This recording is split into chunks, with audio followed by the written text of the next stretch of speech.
Sizlarning qilgan ehsoningiz, zakotingiz sababli 59 nafar talaba yoshlarimizni to'lov shartnomalari 479.197.000 so'm pul o'tkazib berildi. Biz mana shu sertifikatni sizga topshiramiz. Assalomu alaykum.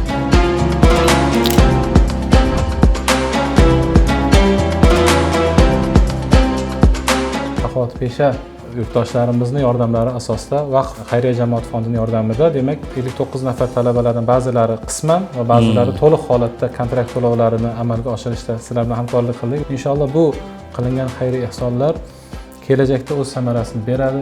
Imom Buxoriy nomidagi Toshkent Islom instituti rahbariyati, jamoasi, talabalarimiz nomidan xayr saxovat qilgan yurtdoshlarimiz va bu ishlarda sababchi bo'lib turgan aynan Vaqf xayriya jamoat fondi mutasaddilari, xodimlarini barchalariga o'zimizni minnatdorchiligimizni bildiramiz. Umid qilamizki, hamkorligimiz va bu xayrli ishlar davomli bo'ladi deb umid qilamiz. Hozir zakovat intellektual shou o'tkazilyapti. Bu nima uchun? Bu talabalarning zakovatini sayqallash, charxlash uchun.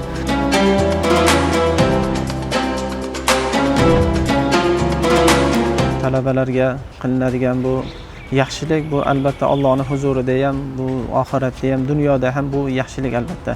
Qancha ibodat qilib, xalqqa xizmat qilib, qancha savobga erishadigan bo'lsa, bu sababchi bo'lgan kishilarga ham undanda ziyodasi bilan, undan kamaytirilmagan holatda ularga ham shuncha savob beriladi. Bu tasvir olinishligi ham bu yerga bejizga emas, birovlarga ko'z-ko'z qilishlik emas. Albatta. Bu yaxshi insonlar ko'rib, yanada bunaqa yaxshiliklarga hamkor bo'lishlik maqsad.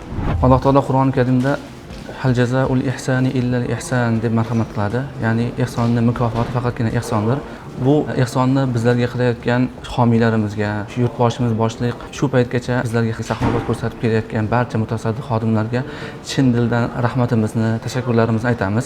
Butun O'zbekiston bo'yicha qancha faqirlar bor, qancha miskinlar bor. Shular qatori bizlarni ham, talabalarni ham, talab ilmlarni ham unutmagan holda bizlarni ham eslaganlari uchun juda xursand bo'ldik. Allohim ikki dunyoda ularni ham Allohim ko'zlarini quvontiradigan kasbkorlar bilan, amallar bilan, ilmlar bilan, farzandlar bilan musharraf etsin. Avvalambor yurtboshimizga, muftiy hazratlariga, so'ngra Vaqf xayriya jamoat fondi rahbariga, Vaqf xayriya jamoat fondi xodimlariga chuqur minnatdorchiligimizni bildiramiz.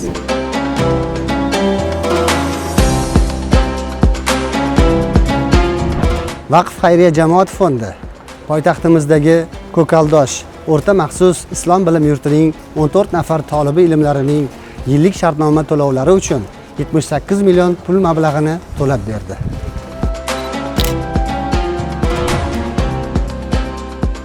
Mana bu yil Vaqf xayriya fondidan madrasamizga juda ham ko'p ehsonlar qilindi.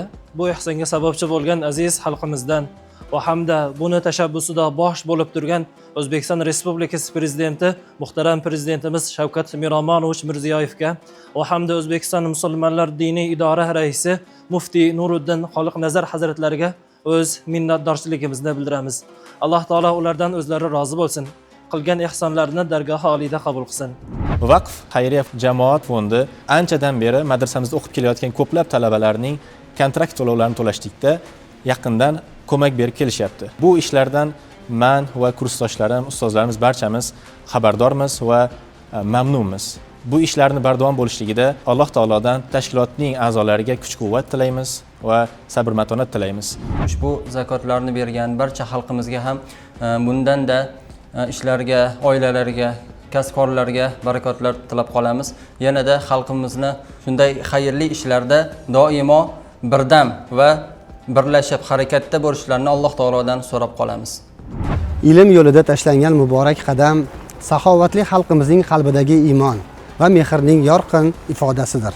Shu bilan birgalikda 15 kun davomida fondga bizga murojaat qilib kelgan 70 nafar fuqaromiz uchun tibbiy yordam masalasida xayriya va ehson pullaridan 155 million so'm pul o'tkazib berildi. Vaqf xayriya jamoat fondi